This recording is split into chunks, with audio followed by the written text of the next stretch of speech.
دن تھا جو آرڈر اس عدالت کا ایک فل بینچ کا ہے، اس کی ایک بار پھر دھجیاں بکھیری گئیں۔ فیملی سے ملاقات کا دن تھا، وکلاء کی ملاقات کا دن تھا۔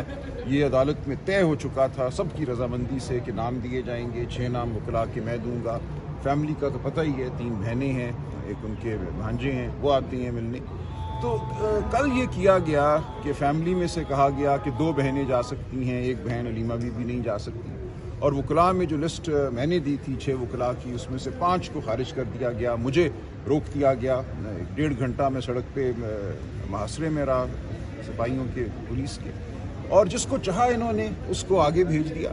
یعنی کہ ثابت یہ کرنا چاہتی تھی کل سرکار کہ ہم قادر مطلق ہیں یہاں، خدا نخواستہ، کہ عدالت کی کوئی وقت نہیں ہے، جو ہمارے لیے منظور نظر ہوگا اس کو بھیجیں گے، جس سے ہم خائف ہیں اس کا کوئی حق نہیں ہے۔ آئین، قانون، عدالت اپنی جگہ، ہم فیصلہ کریں گے کہ کس نے ملنے جانا ہے اور کس نے نہیں ملنے جانا۔ سر جو آپ نے لسٹ دی تھی وہ تو ایک نام بھی اندر نہیں گیا، یہ کیا وجہ؟ جی اس میں سے ایک نام گیا، ظہیر عباس صاحب، باقی 5 نام بالکل غیر متعلق تھے، وہ اس لسٹ میں شامل نہیں تھے، ان کو نہیں جانا چاہیے تھا، اور اس حوالے سے میں نے اپنا موقف بڑی وضاحت سے بیان کیا ہے کل بھی، اور آئندہ بھی میں کرتا ہوں۔ سر ایک نجی کیس میں ابھی الیزف صاحب یہاں آئے تھے، انہوں نے کہا تھا کہ مجھے خان صاحب نے بلایا تھا، میں تب گیا ہوں۔ نہیں، یہ غلط بات ہے، کسی نے نہیں بلایا تھا، یہ غلط ایک روایت ہے، ہر بندہ آ کے یہ بول دے مجھے بلایا تھا، کوئی یہ روایت نہیں ہے، کوئی یہ طریقہ بھی نہیں ہے۔ جب ایک چیز واضح ہو گئی، قانون میں آ گیا، عدالت کے فیصلے میں آ گیا کہ ایک SOP ہے، اس کے تحت آپ نے جانا ہے، اس کے بغیر آپ نے نہیں جانا،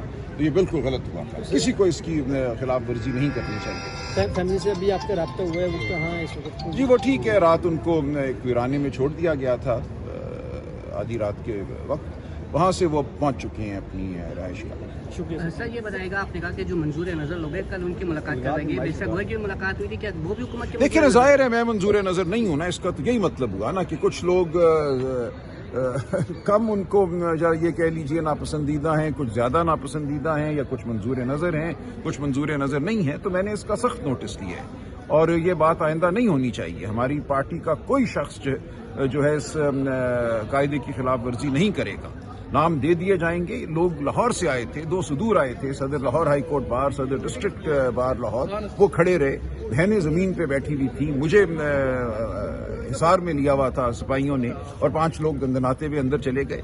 یہ غلط تھا، جس زاویے سے بھی دیکھا جائے یہ بات غلط تھی، اور میں اس کے خلاف سٹینڈ لیتا رہوں۔ یہ بتائیے گا 9 مئی کی جو سماعت ہے وہ اگلی سماعت اب اڈیالہ جیل میں ہی ہوگی، آج انسداد دہشت گردی کی عدالت میں ہوئی، تو کیسے دیکھ رہے ہیں معاملات پھر سے واپس سے؟ چلیں جی ٹھیک ہے، معاملات چلیں، اور جو حق سچ ہے وہ انشاءاللہ سامنے آئے گا۔ یہ معاملہ ہائی کورٹ میں آئے گا، سپریم کورٹ آئے گا۔ یہ ایک سیاسی نوعیت کا یہ مقدمہ ہے ہماری نظر میں۔ ہم بڑا واضح موقف رکھتے ہیں کہ 9 مئی کو کیا ہوا، ہم اس کو ایک فالس فلیگ آپریشن کہتے ہیں۔ اس دن ایک منصوبہ بندی کے تحت یہ تمام واقعہ کرنے والوں نے کیا۔ ہمارے لوگ بالکل ایک پرامن احتجاج کر رہے تھے، جو تشدد ہوا، جو واقعات ہوئے، ہم چاہتے ہیں کہ کھل کے تمام بات سامنے آئے۔ ہم نے اسی لیے جوڈیشل کمیشن کا تقاضا کیا ہے، وہ نہیں بنایا جا رہا کہ اس دن کیسے ہو گیا کہ اتنی جگہوں پہ کوئی سیکیورٹی نہیں تھی، دروازے کھل گئے، گیٹ کھل گئے۔ بہرحال یہ بات اپنی جگہ ہے۔ اب جب عدالت میں معاملہ چلے گا، کچھ معاملات سامنے آ جائیں گے، اور ہم سمجھتے ہیں کہ سپریم کورٹ تک ظاہر ہے ہم جائیں گے، اور ہم دیکھیں گے کہ اب یہ جو نظام ہمیں میسر ہے 26ویں آئینی ترمیم کے بعد، اس میں ان مقدمات کے ساتھ کیا ہوتا ہے۔